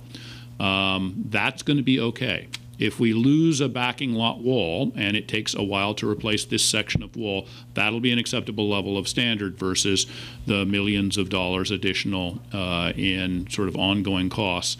That doesn't eliminate that cost, and that's another thing to think about, but it does sort of address that issue. I mean, your current policy, essentially on many of these things, is a run to fail. So what we're going to try and bring back to you is the overall package of things that optimizes both the quality of life within the given constraints we have on a budgetary standpoint and dealing with risk factors here. Some of the things ultimately the council will be tasked with determining is, especially for some of the possibilities, which is having the city essentially divest itself of an asset, for example, is do we think we can do that? Even if legally that is okay, for example, to divest ourselves of sidewalk repair, do we want to consider that? Obviously, revenue features are another item. So we have some steps in here, but I think at the low end of things, an additional $10 million or $12 million is a fairly significant hit to your general fund. Even to get to that level would take you several years out into the future. And essentially the trade-off you'll be asking to do is to provide fewer staff, essentially a lower level of service in other areas to trade off to deal with your infrastructure. And so we've got some additional work at a staff level before we bring these issues back. But one of the reasons that we came to you periodically was to ask, are any of these things completely off the table? Should we just not even consider them? And for the most part, you left most of our policy options on the table as we go through this next step to bring back at least options for you to take a look at. And with that, Anthony's going to go over what our next steps in the process are as far as both our staff work and then returning to you.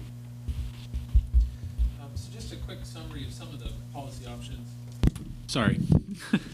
Just a quick summary of some of the policy options that exist for most of the asset classes.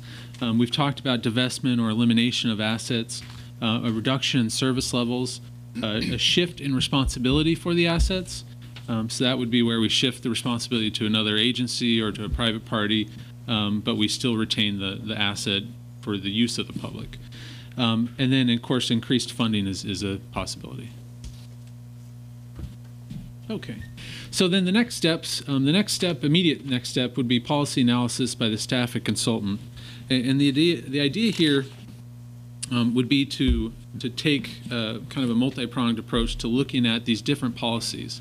So we'd be looking at things for where we can improve things via technical solutions, kind of do things better versus what we're doing currently. We look at the relative importance of asset classes. A high consequence of failure in a bridge may not be the same as a high consequence in landscape, for instance. And then also looking at the impacts on the public for the changes that these policies might bring about. So that's kind of the next step immediately that we're going to be taking.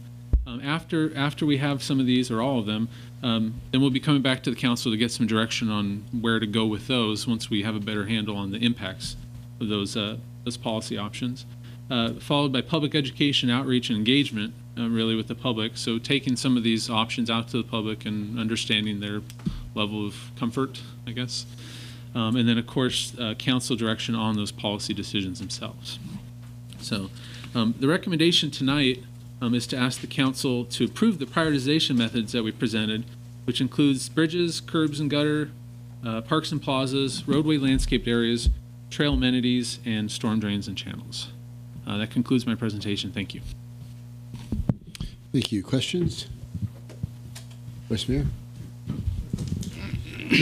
So, yeah, and we don't have any, do we have any cards on this one? No. That's the exciting topic, right? It's actually, thank you again for this. I mean, this is the, in terms of just getting our fiscal house in order, this is a major piece. I mean, we've taken care of a lot of other things over the years that I've been on the council, and this is the last, as far as I'm concerned, one of the last remaining issues. So, and I'm glad you haven't gotten to the point on the policy options where you said, well, everybody better get out of town before it's too late. So that there's some way through this. I was just going to ask, one of the problems here is we have to be in a run to fail kind of mode. And if you, to the extent you don't do that, then you run the risk of spending money too much, right? I mean, so efficiency.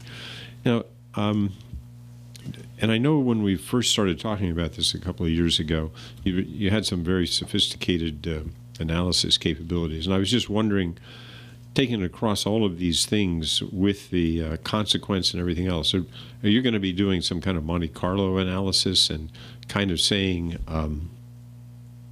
okay, this says 12 or 30 million additional, but are we going to have some kind of more like, okay, we're going to let stuff go and this is the probabilities and this is what we're really facing? Because we probably aren't in a position, as you said, to do the 12 or the 30, for sure. So we got to do something.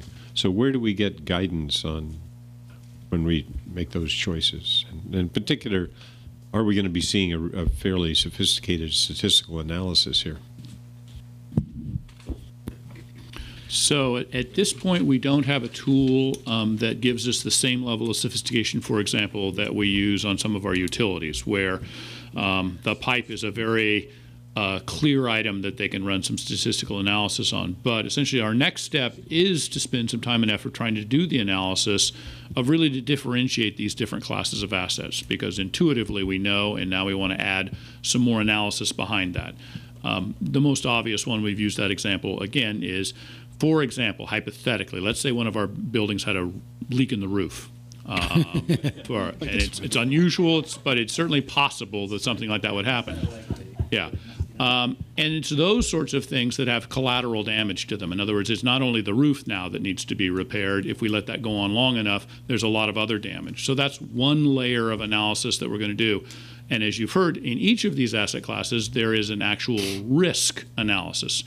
If you allow a roadway condition to become so out of whack that it's a unsafe condition, that has a liability piece. So each of those we're going to go back and start layering those pieces back.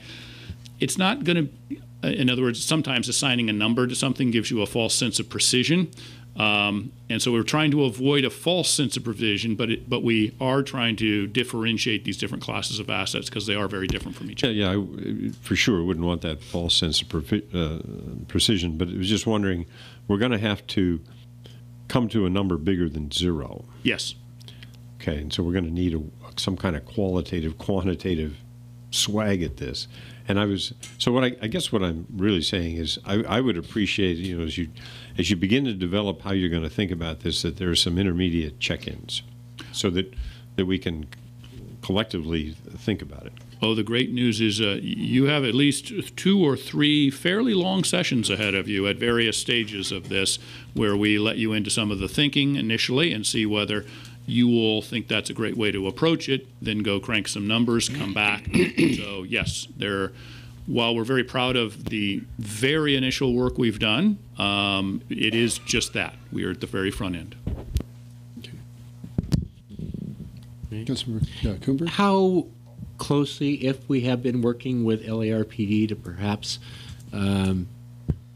divest ourselves of some of the parks that we own and put them under their domain, have them take care of the maintenance and it's something that deserves face-to-facer with them. I think that if we're going to have some parks go here and some parks go there, I like the idea of all parks going here and us having nothing to do with parks, quite honestly. We can have LARPD pick up the maintenance, be specialists at what they do, which they are already.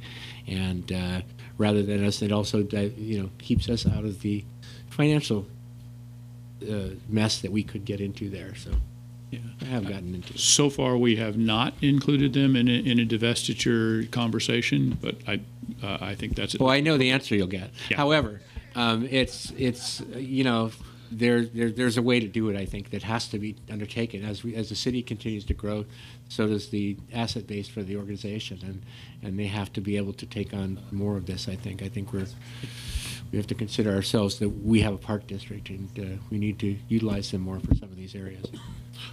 Just a reminder on that one, and thanks for the suggestion. We'll be happy to talk to them more. At the beginning of this process, we did reach out to LARPD, and they coordinated with us a little bit and ended up using our same consultant to do their basic work. So the good news is we'll have similar setups, I think, when we start talking about sharing of things. Great. No questions, just a few comments. Well, actually, a question. How soon can we start some of the public outreach on the information that we're developing here? Even if it's just, newsletter updates, things like that, we need to keep this in the conversation, because here's what I'm seeing that's happening. We've had several projects come before us where people are saying, we want X, Y, and Z, and yet we're not really talking about the cost in context of what we have already on our plate.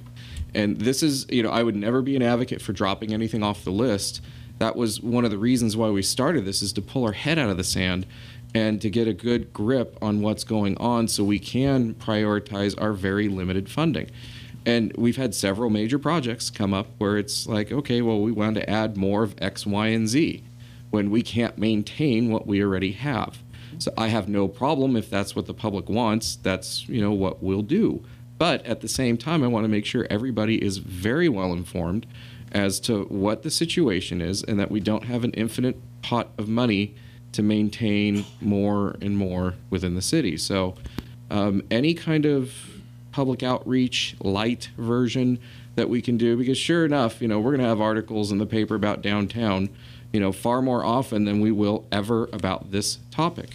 So any ideas that we have, and maybe we take this back to camp. I see one camper in the audience tonight, and I want to thank the camp for their continuing efforts and their work. I mean, you really need to be kind of a wonk about all this stuff in order to participate and to really understand and have a passion for maintenance. It's just, it's something that's very hard to come by. So we need to get the word out. I mean, it's I'm more than a little frustrated that we're not really people. And even in the downtown outreach, public financing was one of the last things that people wanted to talk about. So how the heck do we raise that? So Darren, you tell me how we're going to make people excited about this and the number one issue that they talk about from now until... We're going to get that Winty guy talking about government to come in and give us a bang-up speech, I don't know. About maintenance, yeah. I'm glad to hear public education or outreach is a priority because we've kind of already started without your...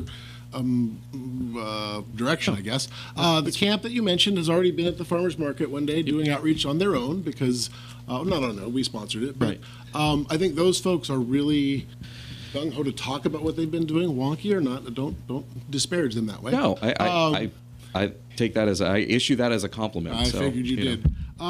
So public education is one of the things that I worry about most on this, and it's one of the reasons if you look at our next steps, we want to go do our work to understand what it is we're going to pitch to you and the public first, get a little check-in from you. But before we ask you to make those tough decisions, I'd like to go out and talk to the public. Yeah. Because things that we look at a priority or what's most important and say, well, that's not an important thing, it's this, the public may disagree.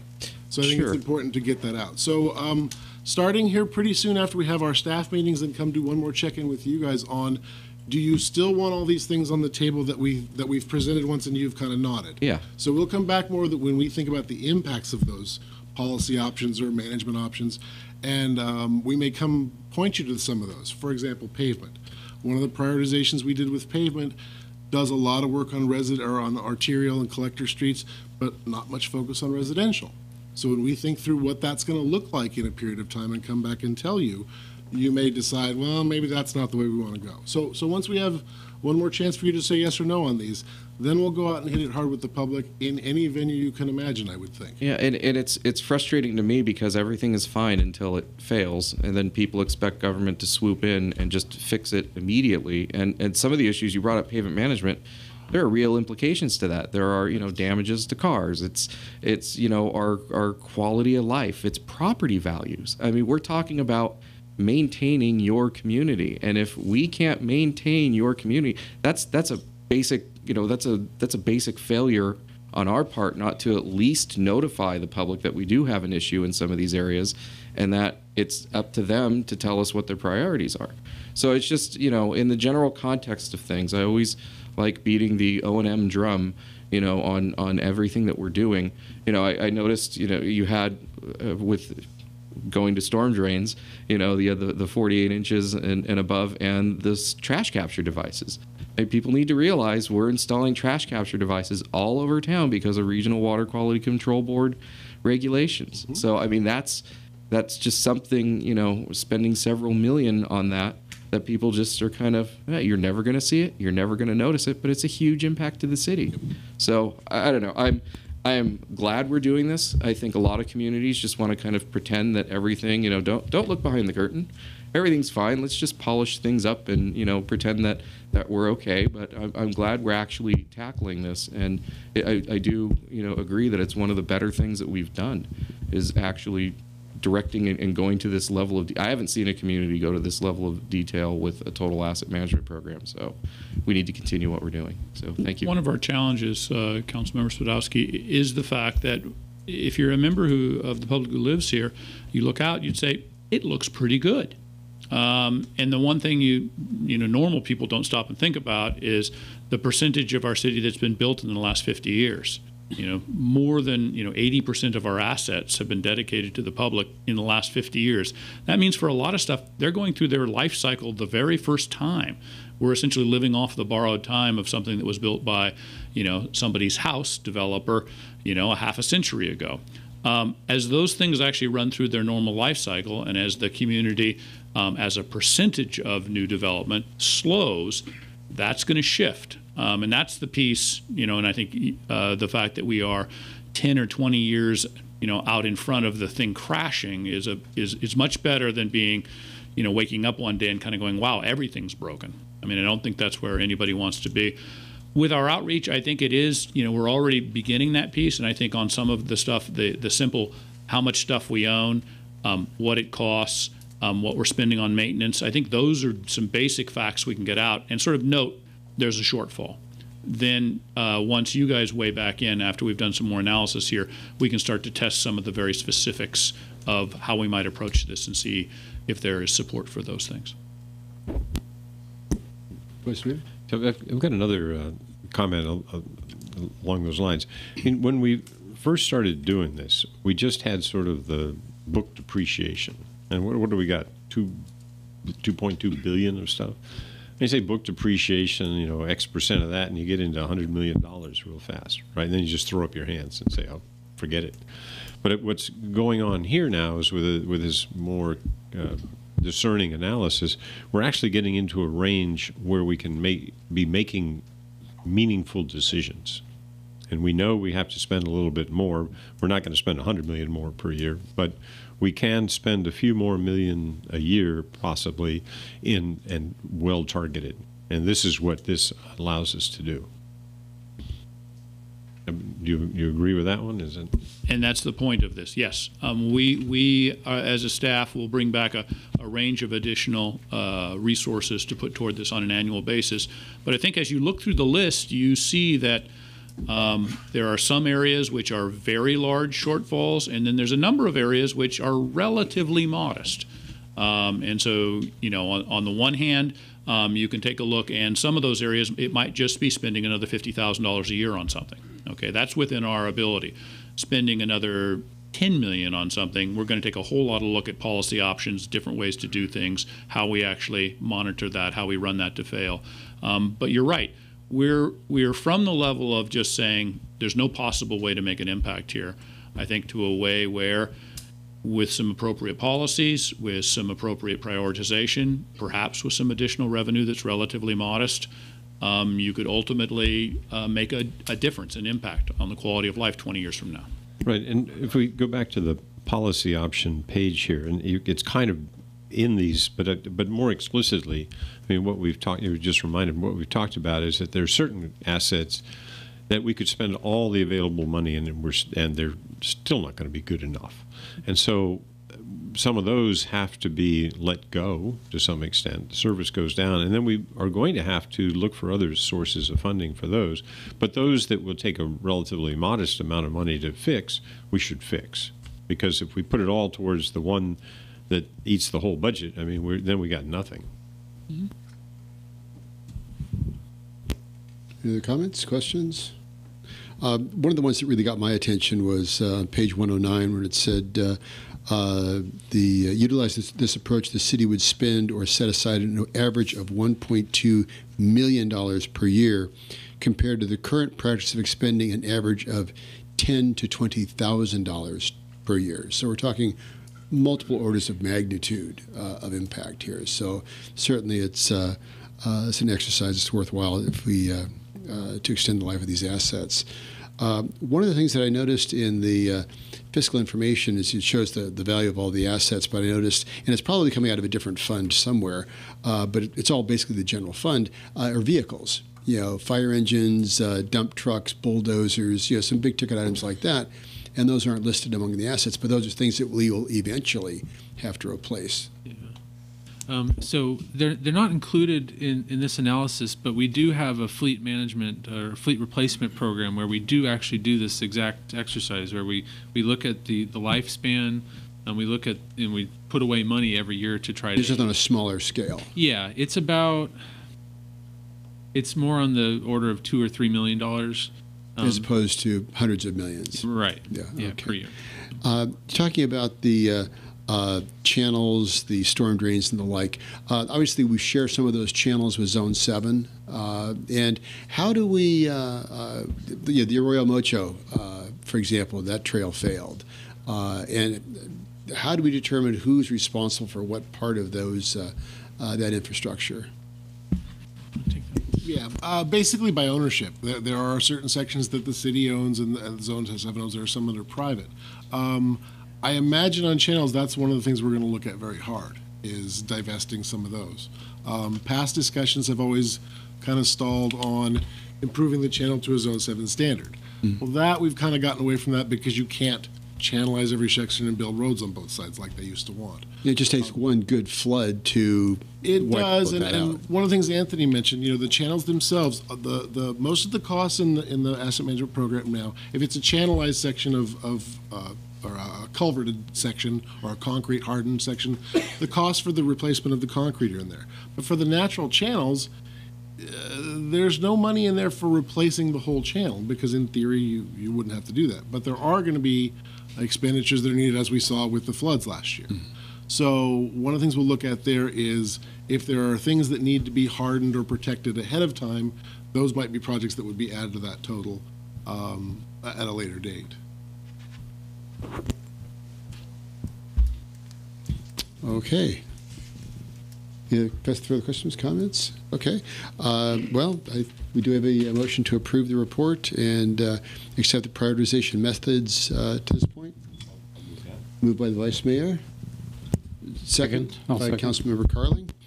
Any discussion on the motion? All in favor? Aye. Aye. Any opposed, abstentions? It passes unanimously. Thank you very much. Okay, on to matters initiated and council reports. Councilmember Coomber. Well, after being down with various forms of malady for most of the last month, it was nice today to make our first LAVTA board meeting in what seems like months. Everybody still looked familiar. That was really good. So we had very little on the agenda for today, but we did appoint some members to various regional boards for autonomous vehicle studies and as well as traffic situations on Highway 680. I think that would qualify as far as we went today. We heard the general manager give a report, but other than that, it was a good early season meeting to get acquainted with everybody once again. So it's nice to be out of the house. In the words of Eric Clapton, it sure feels good feeling good again. Councilmember Carling. Yes, thank you. I represented the city at a DMU demonstration up in Antioch in the middle of December. So DMU is a diesel multiple unit. That's one of the technologies that's being considered as an alternative to BART coming into Livermore. And I was interested in what they had done up there, and they invited a number of us. I and Bob Vinn was there actually from the staff, and it was quite interesting. Just to fill you in, they've spent they've created this DMU that runs from Antioch. So they've built a new station in Antioch that runs to a transfer station east of the Pittsburgh BART station. So the transfer station consists of simply a platform to which the public cannot get. So the idea is the DMU would pick up passengers in Antioch, deliver them to the transfer station, and across the station as the DMU pulls up will be BART. And so the people would get off of the DMU, walk across the platform, board BART. That would then take them to the Pittsburgh station and then on into towards San Francisco. So again, that transfer station is not one that the public can get to. It's only there for people transferring from the DMU to BART. The other thing that I would and this isn't meant to be a proponent of the DMU, only to provide some information to the public about the way this might work. Because back a couple of months ago, when we were getting the draft EIR report from BART and considering whether we'd support Baker's bill for looking at alternatives to BART to Livermore, there was some concern about a diesel, particularly a diesel alternative. And let me talk to that for a minute, because they've been very conscientious about trying to make this thing as clean and as quiet as possible. So the DMU runs on two V8 diesel engines, and sitting in the car, because they actually ran us from the Antioch maintenance yard over to the transfer station and back. I mean, you couldn't hear the diesel engines sitting in the car itself. And frankly, it was a lot quieter than any BART train I've been on recently. Now, admittedly, BART's got some problems with squeaky wheels and things like that, and it was a straight track and it's brand new. But it was very quiet. I mean, I don't think, and several people mentioned that to me, and you can't hear the engines. One of the other concerns, of which I got several emails about, was, we don't want another diesel engine running up and down our highways. And I would support that, except that modern diesels are extraordinarily clean. And I'll just give you an example. Two things. One is that this particular DMU runs on biofuel. So it's a renewable fuel. It's not petroleum-based, which I think is terrific. And secondly, they have a full after-treatment system on the roof of the vehicle. And what that means is they use urea, which is a common industrial chemical, to clean up the NOx. So as you know, you burn any hydrocarbon fuel, including diesel or biofuel, either one, you're going to create NOx. And NOx is that brown haze that you see in LA and Denver and sometimes around here. Well, using the urea, which is a common practice on today's diesel engines that are on the road, these are newer diesels, not the old ones, newer diesels. The urea is used then to reduce the NOx back to nitrogen, which is what we're all breathing as we all sit here in this room. And then there's a soot trap to collect any of the soot. So it's very, very clean. It would meet current environmental standards.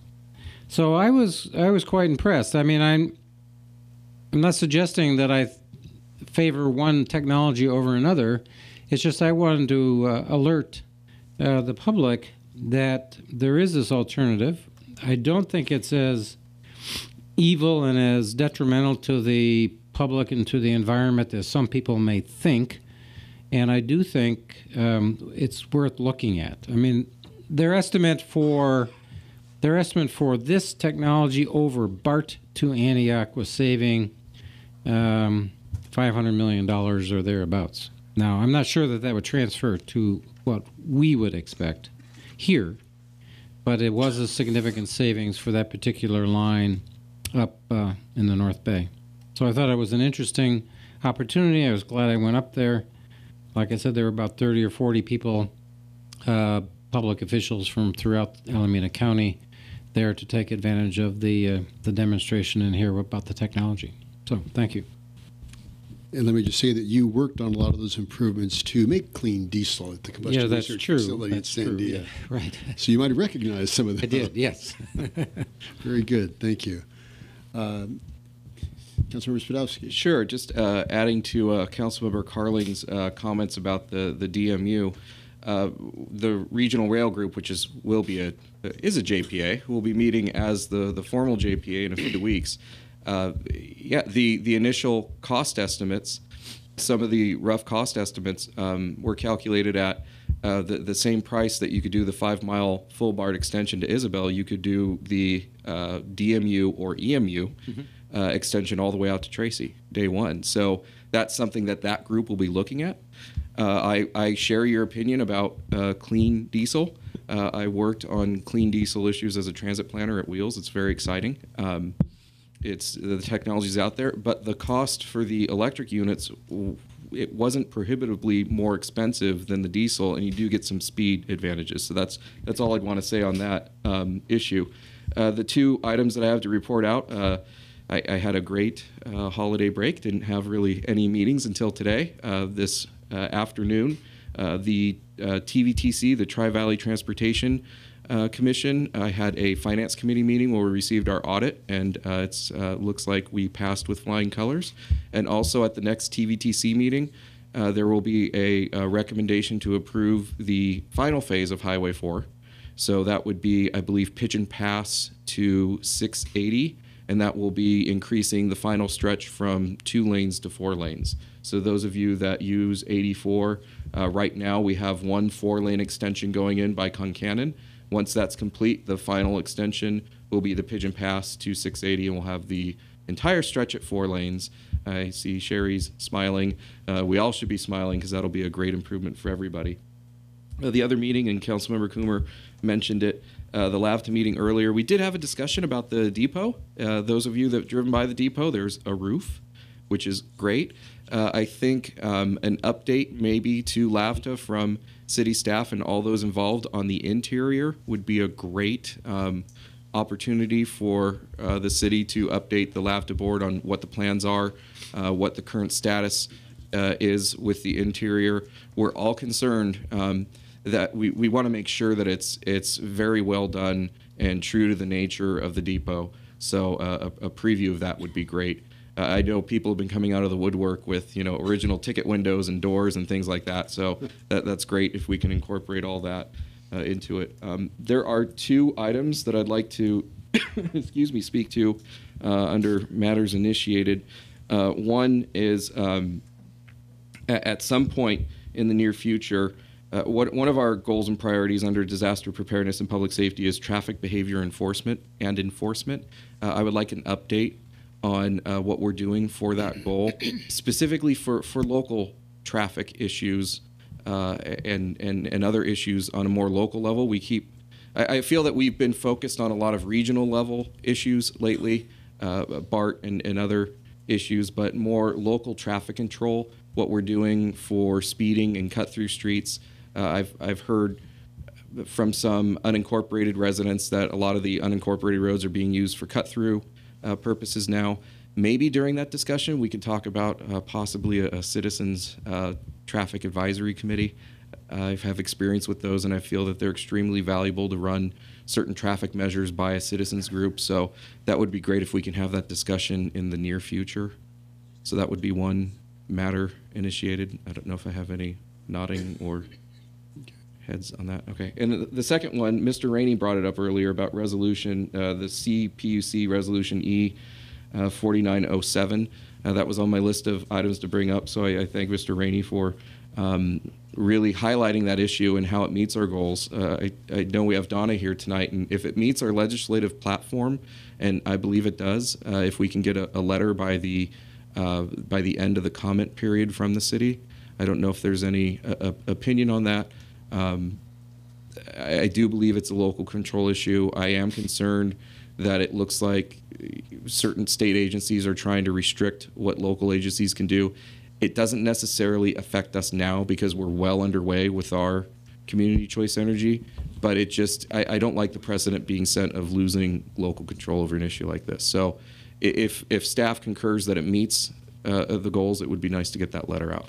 So the area where it's most consistent is your local control piece and regulations by state, federal, regional entity that would interfere with those issues. So from that perspective, it is consistent with your legislative platform, and we would therefore at staff level be able to issue a letter. Unless there's an objection from the council, we could note our concerns about that.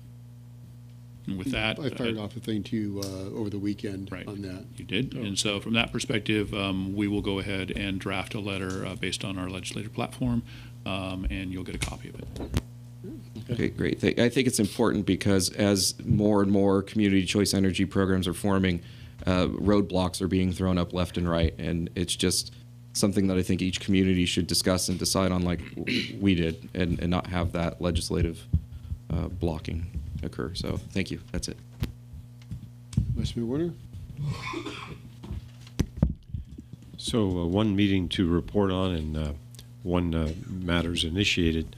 The meeting that I went to was the Livermore Cultural Arts Council. That was last Wednesday, I think. And very interesting report from Scott Tennyson, the executive director of the Bankhead. And they did a parking study needs of the people who, the patrons. And what they found that at some level of satisfaction amongst 93% of the people, that 2% declined to state and only 5% voiced a level of dissatisfaction. So that has, I think, implications in our considerations going forward as to what we do. The other thing I mentioned was that one of the key verbatims of those that were dissatisfied were the example of people who were running late for the performance and decided to go into the garage and then were disappointed that it was full at that time. And, one lesson is to just leave earlier. But what does come out of that is the electronic signage suggestion. So I would like to, at the appropriate time as we start developing our parking facilities here, to make sure that those considerations are put into the planning of the new stuff. Because, how we do it, we get, how we put it in the right wires and everything, just so we're planning ahead. And then the other thing I would want to, in addition to giving people some kind of knowledge as to where the parking spaces are, is I'd also like to encourage turnover in the what I'll call the convenient surface lots and First Street, because we are talking about reconfiguring the surface lots. And that would be, and I've experienced when I go to Sausalito a lot, put discs in the pavement. It registers when you've arrived. It goes into the central computer system. The meter reader is ready to go and gets a signal if you haven't paid in time or if your parking has expired. It also lets you remotely extend your parking if you want to. So I'm just requesting that at the appropriate time when we get real about what we're doing, that the electronic parking is a key element. Okay. All right, very good. Okay, so Friday I was at the Stockton meeting of the San Joaquin Regional Rail Commission, the ACE board. What's really kind of interesting is the way the JPA was drafted. Alameda County can vote on some things, but not on others. So I was able to vote on the expansion of the ACE, but I was not allowed to vote on the extension of ACE, and I will leave it for you folks to figure out how that all works.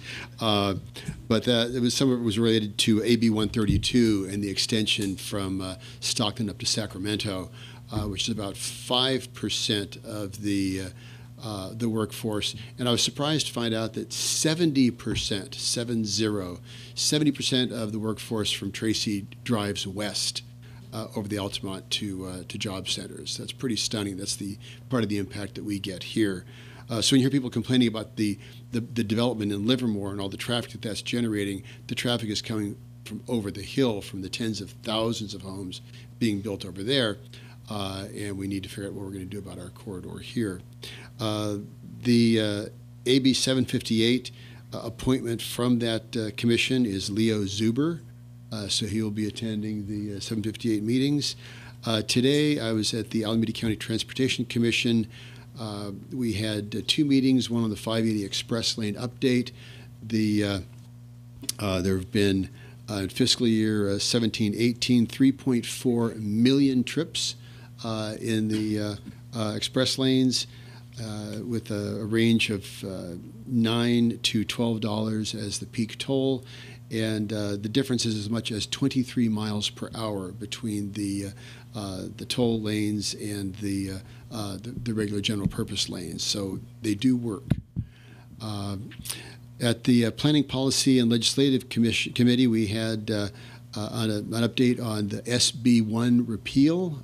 They've got they're 1 month into collecting signatures, and they've got 25% of the signatures that they need. So they have until May to collect them. so it may well be on the ballot. So we need to make sure that everybody knows that these are funds that we are getting right now, and if SB 1 is repealed, we will lose current funds that we are using today. So we need to make sure that that gets out to the public. With that, I would like to adjourn tonight's meeting in memory of Andrew Camilleri. He was the CHP officer that was killed on Christmas Eve by an impaired driver. I'd just like to recognize his service to protecting this community and the community across the state. So with that, the meeting is adjourned.